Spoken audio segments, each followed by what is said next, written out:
एक ऐसा राजा जिसने अपने जीवन में लाखों लोगों की जान ली, लेकिन फिर वही राजा इतिहास का सबसे बड़ा शांतिदूत बन गया। वो जिसने खून से साम्राज्य बनाया, लेकिन आंसुओं से इंसानियत सींची। यह कहानी है सम्राट अशोक महान की, एक निर्दयी योद्धा से बौद्ध धर्म का सबसे बड़ा प्रचारक बनने तक की। क्या आपने कभी सोचा है कि कोई इंसान अचानक इतनी बड़ी जिंदगी की मोड़ क्यों लेता है? चलिए आज हम चलते हैं 2300 साल पीछे, मौर्य साम्राज्य के उस दौर में जहां जन्म हुआ अशोक महान का। अशोक का जन्म 304 ईसा पूर्व सम्राट बिंदुसार के घर हुआ। वह चाणक्य की राजनीतिक परंपरा और चंद्रगुप्त मौर्य की वंशावली का हिस्सा था।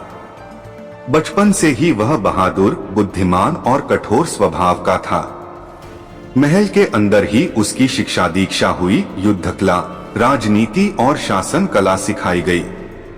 भाइयों में उसे उतना पसंद नहीं किया जाता था क्योंकि वह बहुत सीधा सपाट और गुस्सैल था। युवा अवस्था में ही उसने युद्ध में अपनी ताकत दिखाई।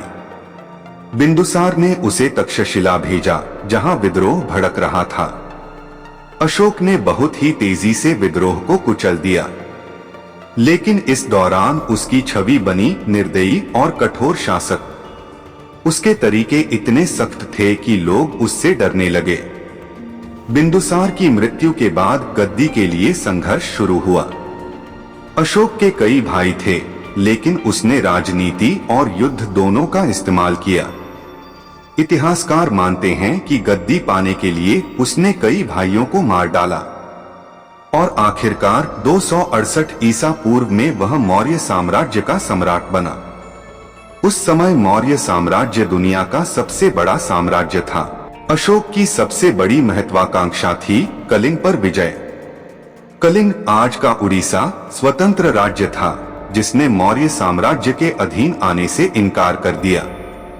261 ईसा पूर्व इतिहास का सबसे भयानक युद्ध हुआ। इस युद्ध में लगभग 1 लाख से अधिक लोग मारे गए और 1.5 लाख लोग घायल हुए। जब युद्ध समाप्त हुआ, अशोक मैदान में गया और उसने देखा हर तरफ लाशें, खून और रोते हुए बच्चे व औरतें।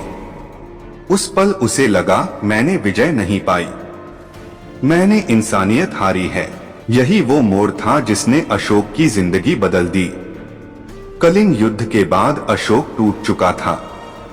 उसने हिंसा छोड़ने का फैसला किया।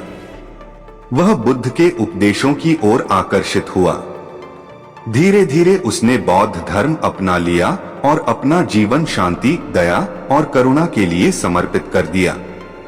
अशोक ने युद्ध बंद कर दिए, पशु बलि पर रोक लगाई और अपने साम्राज्य में दया व न्याय का प्रचार किया।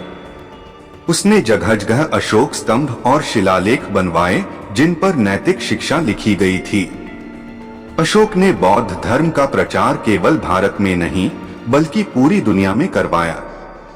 उसने भिक्षुओं को श्रीलंका, नेपाल, अफगानिस्तान, यहाँ तक कि ग्रीस तक भेजा। माना जाता है कि आज जो बौद्ध धर्म एशिया में फैला है, उसका सबसे बड़ा श्रेय अशोक महान को जाता है। यहाँ तक कि आधुनिक भारत का राष्ट्रीय प्रतीक सिंह स्तंभ अशोक स्तंभ है। अशोक ने करीब 40 साल तक शासन किया। उसके अंतिम साल सरल और साधारण जीवन में बीते। 232 ईसा पूर्व में उसकी मृत्यु हुई, लेकिन उसकी छोड़ी हुई विरासत, शांति, करुणा और इंसानियत आज भी जीवित है। अशोक महान हमें ये सिखाते हैं कि कोई इंसान कितना भी कठोर क्यों न हो, एक घटना उसकी पूरी जिंदगी बदल सकती है। वो जिसने लाखों लोगों का खून बहाया, आखिर में वही शांति का सबसे बड़ा प्रतीक बन गया। शायद इसीलिए इतिहास आज भी उसे याद करता है, अशोक द ग्रेट के नाम से।